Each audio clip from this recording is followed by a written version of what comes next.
Today is one of the saddest days in Kenya. Very, very sad. It is very, very sad with what has happened. Rogue police officers. The current president, when he took over, he said no more Yala River, no more ABCD. But my professional opinion, if I have to choose one among the two evils, the River Yala is better than what is happening now. Why am I saying so? I'm saying that River Yala is better than this one because I'm not at all praising River Yala or anything or belittling it. But what I'm trying to say is that River Yala was a government-sanctioned killing. Meaning that if the government of the day, if Uhuru's government would have stopped Yala River and whatever, things would have been different. But what we are now seeing, what I'm trying to see now is that if left unchecked, our police are going to lead in such a way that we are going to have rogue and independent mad people as police officers. Remember, I'm not trying to praise River Yala. I'm only trying to say that River Yala issues were coordinated. But where we are going to have a rogue situation where people do anything that they do and then without control. River Yala, there was a control. I've repeated that several times. I hope nobody blames me for over repeating. Is that even though River Yala was bad, but it was coordinated. But when we have rogue officers, anybody can go to the armory, get a gun and do whatever he does. And that is where we are leading. And someone was saying that I say that I've been everywhere. I say I'm related to everybody and whatever. When the president was at Kivaywa,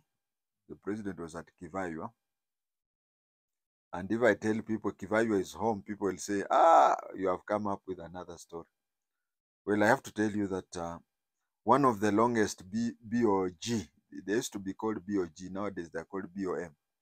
One of the longest serving chairmen of the BOG or BOM of Kivaywa was none other than my father. So that is at home. Sakaja was saying that the other time people went to town and he was caught flat-footed. He said he's now ready for them. It is unfortunate for a head of a government, Sakaja as a head of a government, he would have just called in the kanjo. He has so many kanjos. He could have called them in uniform to boost the number of. But for him to go down to be to the level of Gaucho, it is a really sad day for Kenya. It is also a sad day for Kenya, for the national government and the two levels of government to hire and coordinate goons. The story goes that you plant okay, you make somebody to be a criminal. Next time he has nobody to do the crime against Arthur, that one will increase the number of criminals. Let me repeat. Let me go back to 1992. 1992, I had complained that the Kanu government was registering a lot of Sebei from a place called Bukwa, registering them as Kenyans. And I remember even after leaving service, I was told that I had predicted and it came to pass. I had predicted that Bukwa are people who were so much used to with firearms that you could walk around with firearm without anything. And I said registering them as Kenyans would later turn out to bring insecurity. And sure, oh sure, 5 years after I left the work, cases of bank robberies increased. And when they did the tracing for the bank robbers, they were found that they were connected to the 1992 registration of Sebeis as to pretend to be Sabaots of Kenya, so as to boost.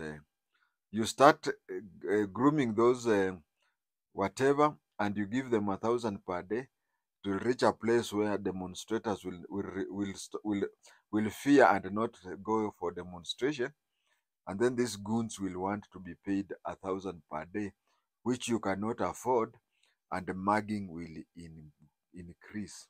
And you can even see that they themselves were mugging. Remember this well-built old man who was mugged, and as he was going on his own, that was very much unfair. Watching the demonstration today, I remind myself of Magic Mwangi. I remind myself of Magic Mwangi. He was once the mayor of Nairobi, and he came up with town hall meetings that he called the Nairobi We Want. We need a Kenya we want. We need such meetings, which we should call them the Kenya we want meetings. There is a saying that whoever much is given, much is expected. Our cops need a regular psychiatric sessions with the doctors.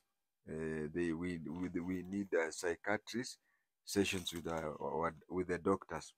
At the same time, we need a similar one with the civilians. We also need one with civilian. Let me start with the civilian part of it. Then we can go to the cop, because the civilian issue is a bit shorter than the cop. I have issues with the Gen Z. You do not have the monopoly of saying, or monopoly of ideas, and a monopoly of cleverness. Listen to Gen Z, one would be mistaken to think that freedom, especially of expression, belongs to them, and that it belongs to them or those who support them. That is how Gen Z believe. If everyone does what he or she thinks, Kenya will turn into Mogadishu or Khartoum. One of the reasons why we usually have governments is to regulate. And what happens is that we have freedom, and that freedom is we are supposed to mind the other. But then the Gen Z usually believe that it is them, and everybody has to be inferior to them. Basically, the age at which you are is we were also there one time. And if me and my age mates have to compare ourselves when we were your age, and you when you are at that age, we find that on average, you are more educated than what we were at that age. When we were at your age, very few people would say that they'd even gone to Form 1. But at your age, very many of you have gone to post-secondary school, colleges, and universities. Now, believing that you are more educated, I believe that education generally makes anybody be a more reasonable person. But the way you use your education and your freedom, it gives me a lot of worry. Because the true freedom is that you should do as much as you want and as whatever you want, so long as it does not affect your neighbor. Let me just give a very simple example. Sorry, you stay next to your neighbor, and then it is right in the midnight, and he is tired. He wants to sleep so that tomorrow morning he goes to whatever he does. But then you at the midnight, you switch on disco.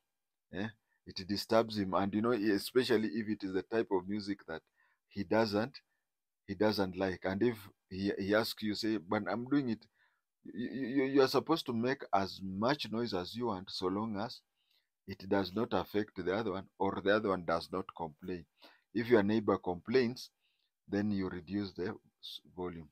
What I mean here is, I've only given one example. What I mean here is that your freedom is supposed to be limited to an extent that it does not inconvenience the other person. But with Gen Z, the only person you want to put into consideration your fellow Gen Z. Na wazee kama sisi tukiongea, you say, kwanza you are the bad people, you allowed Moito. That is bad. What we should do is that let us understand that even picketing, although I understand picketing in Nairobi, there is even a rumor that those two vehicles did not belong to anybody. Because up to now, we have not seen anybody coming up and saying my vehicle was burnt or anything.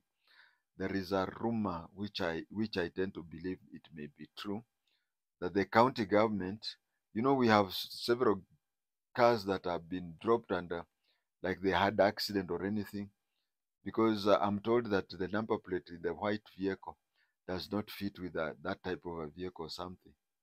So maybe somebody may have taken an old disused vehicle and burned it so that it is seen as if those picketing were burning vehicles and so on. As of now, I can't confirm, but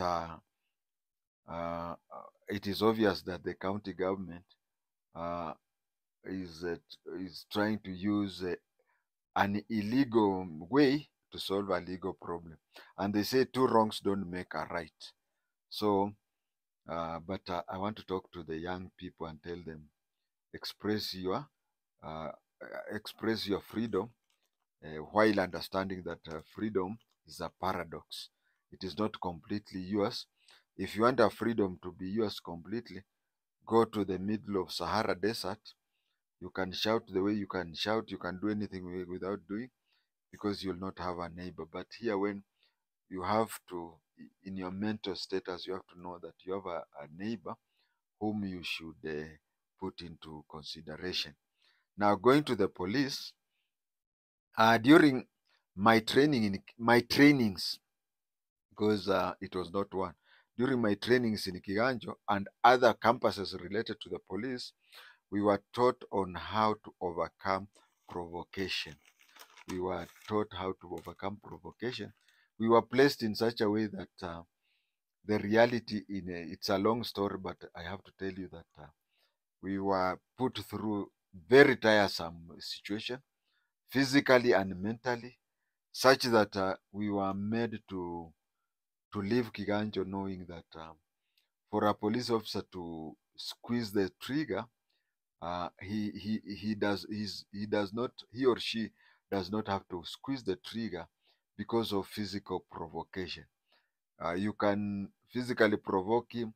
You can use any type of abusive language. In fact, in Kiganjo, using unprintable language was the order of the day. I remember even the RSM, Regimental Sergeant Major, Wakalundu, had even used to even use that. There's even an occasion when he used that unprintable things to his own biological daughter. So these are the things that police are trained in Kiganjo, so that if you have a gun, if you have not gone to Kiganjo, you see someone can really annoy you, and you just shoot him because of the high level of annoyance. But in Kiganjo, we have training. We are drilled in such a way that you can face any physical or psychological torture, but when it comes to handling the gun, You just handle it when it is necessary and not because of the provocation. But I recall the Narok police officer. You remember recently the Narok police officer along the Narok road who was attacked by various warriors, and they even cut off his hand, but he never thought of pulling the trigger. Actually, if that is the true cop, imagine he was being attacked and even his hand, I think it is one hand, was cut, and even never tried to pull the trigger. Uh, I don't see very many police officers doing that. Not that I want people to cut people. No, I'm telling, I'm calling for restraint on both sides. Calling for restraint from civilians. I'm also calling for restraint from police officers. One thing I've noticed is the negative anger from the police at all levels. President Ruto, if you are reading, if you have come across this, or anybody can forward it to President Ruto, I am seeing a lot of anger among the police officers at all levels. This thing, it was there during Uhuru's time, but it has tripled, not even doubled, it has tripled during Ruto's short time. Why? Why? We should ask ourselves that. To me, um, it can only be done so. To me, it can only be so if they share their views. Why am I saying so? You cannot have a uniform feeling either good or bad. You cannot have it across the length and the breadth of the ranks unless they share their whatever. But if you see all of them having that, it means that they share that. So it can only be so if they share their views. Police officers today treat civilians. Police officers today treat civilians worse than occupying soldiers of a country. For example, we have countries which overrun other countries, just like Russia. I think they are trying to overrun Ukraine. Now, those areas of Ukraine that Russia has taken over, I don't think the Russian soldiers can treat the Ukrainians they find in that area the way they would treat their own civilians in Moscow. So that is what I'm saying, that the Kenya police, the National Police Service police, especially during the last 2 years, they treat civilians as if it is an occupying force that is in Kenya. Another negative thing that I have noticed is the great hatred of the National Police Service to the social media. They had that morbid fear for them and hatred, and I have a feeling, it is in my blood, that I've said so before, but I'll repeat. When the Gen Z tried to show Ruto in a coffee, I think instructions must have come down to those people that if anybody in the social media is caught flat-footed, treat him mercilessly. Our neighbors in Uganda and Tanzania, the government usually switches off social media accounts, all of them, not just particular people, at will, and especially during the general election, without telling anybody. Now, if the National Police Service has that hatred for social media, why don't they do that if it annoys them? After all, have you ever heard that the Ugandan or Tanzanian governments have been taken to the ICC because of that? This thing of doing that and waiting for somebody who sleeps a bit and you handle him as if he has killed somebody has to stop. This has led not only to identify and they identify people and wait for the appropriate time to pounce on that person. Now about the shooting today's shooting. Now let us talk about today's shooting. According to the National Police Service spokesman, the police officer who shot the hawker has been arrested or on instructions of the Inspector General, Gaifafa. According to the spokesman, the police officer who shot the hawker has been arrested on instructions of the Inspector General. Surely, as an alumni of Kiganjo, is that the cop or cops should be questioned by anybody? I mean, should the police officer or that police officer who did that, or even the two of them, were they to be arrested only after the instruction of the Inspector General? I thought that the police are supposed to arrest anybody who does any mistake, any offense, at the time they realize. Now, it may give out a wrong picture that if the Inspector General would not have ordered for the person to be arrested, then he would not have been arrested. When did we come to the extent that the police officer had only to be arrested on the instructions of the Inspector General?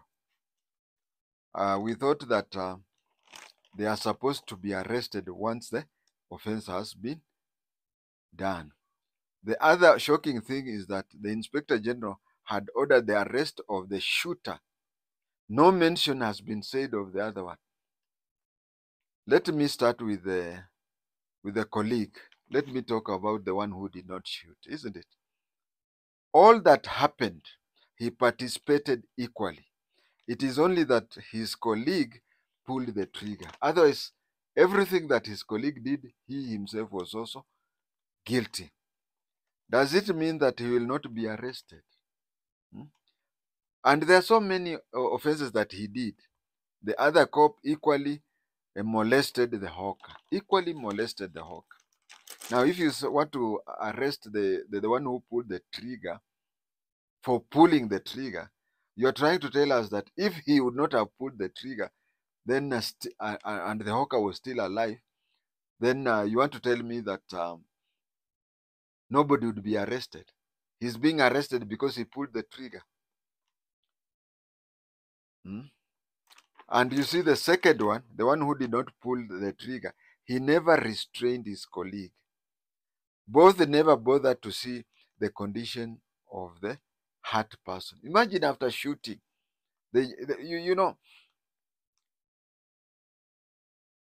even in life, leave alone the police or whatever, because police are taught that, we were taught that. Even in life, my viewer, if someone is sick and dying, and you don't take action to have him go to the hospital, there are many ways of taking action. You can wail, unaweza piga nduru. You can pick your phone and call somebody. But I can say at least unaweza piga nduru for anybody to come and take the person too. But this person is shooting and the other one joins him and they leave as though nothing has happened. That is very much, that is an offense. Kiganjo, if I remember when I was a recruit in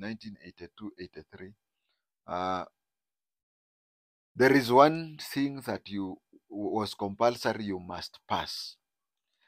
I don't know whether it is still that way. You could fail in other subjects, but first aid, you just must pass the first aid.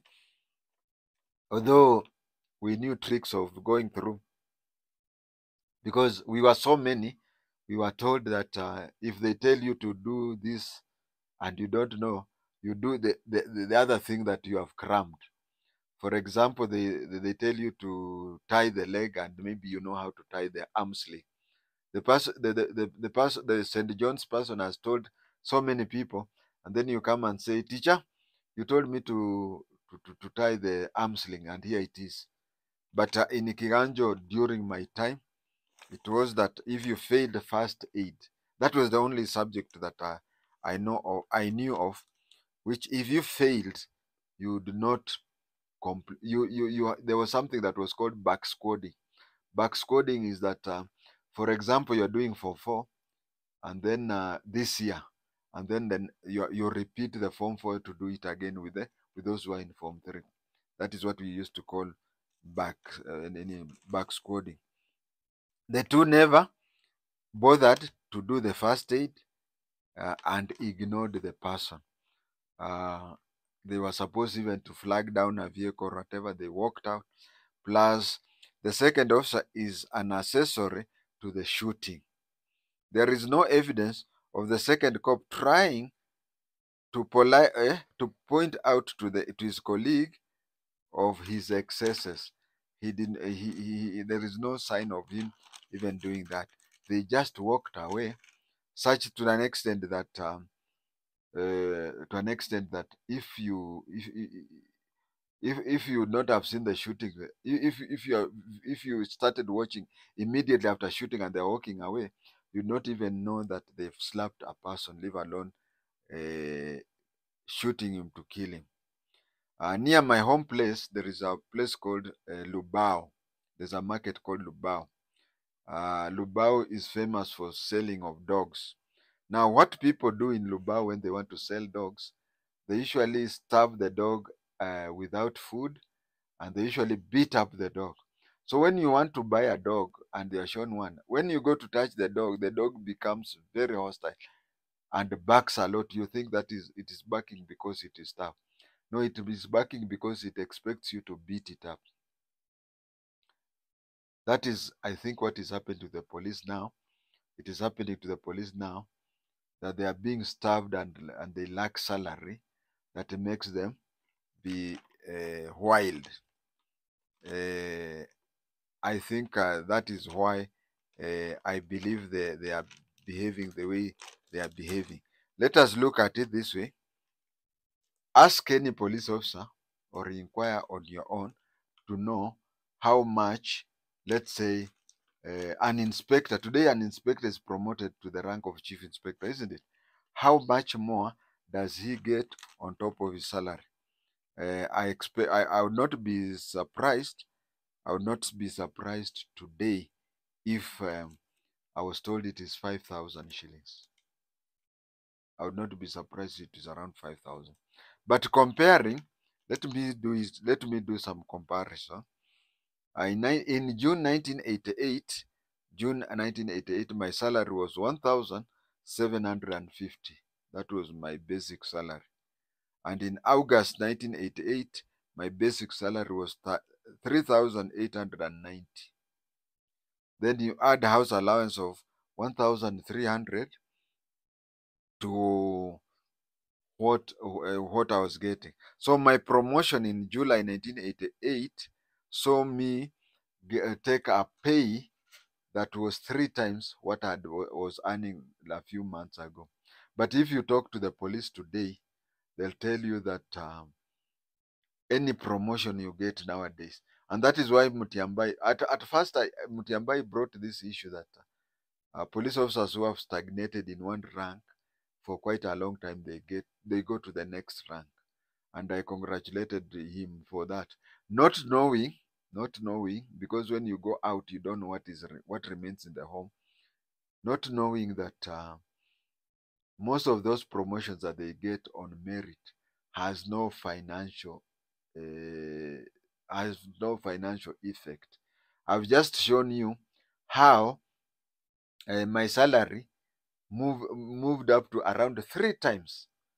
My salary of June 1988 moved up by 3 times in August 1988. So what I would want to say, and I want to talk to the National Police Service Commission, is that when you are reviewing the police salary, I remember, former Chief Justice Maraga had such a commission. Promotion where you earn more pips without anything financial, it kills people's morale. The police have even come up with something that is never heard of. They tell me, and I have to say it here, That one has really contributed to the negative attitude of police. Remember, I have a friend who was called, I'll remember his name. We were with him in Mandera, and he was an OCPD in Molo. When he was an OCPD in Molo, he was made an acting superintendent, an acting senior superintendent. Shivachi Lukwa, yeah, his name was Shivachi Lukwa. Shivachi Lukwa was made an acting senior superintendent of police, and then he retired. And you see, during my time, when you are promoted to, let's say, acting senior superintendent, when you're acting senior superintendent, and you retire on your old substantive rank. So when he retired, they gave him a privilege that he had to go up. He retired as a senior superintendent. But what is happening today, you see, this is somebody who, according to the police regulations then, during my time, he was to retire as a superintendent. But because of various reasons, to add up to his pay package, to add up to prestige of his retirement, he was retired as a senior superintendent. You also know a person called Professor George Wajakoya of the Roots Party. George Wajakoya left the police when he was a sub-inspector. But they decided to make when he left, his service discharge showed that he was a full inspector. So during our time, we could be given the next step as a privilege. But today, if you are a superintendent and you're promoted to senior superintendent, within the next 3 years, should you retire, should you retire in the next, can I say that they treat you as somebody who is on a temporary post of the new rank, yeah. Because during our time, as seen from Wajakoya, George Luchiri Wajakoya, and Shivachi Lukwa, Wajakoya was a sub-inspector, and Shivachi Lukwa was an acting senior superintendent. But they decided to upgrade them to the next level of rank. Nowadays, if you are promoted in the police and you leave service within the first 3 years, your letter of discharge will show you, but the payment will be calculated as per your former rank unless you complete 3 years. That is why I said Lubao.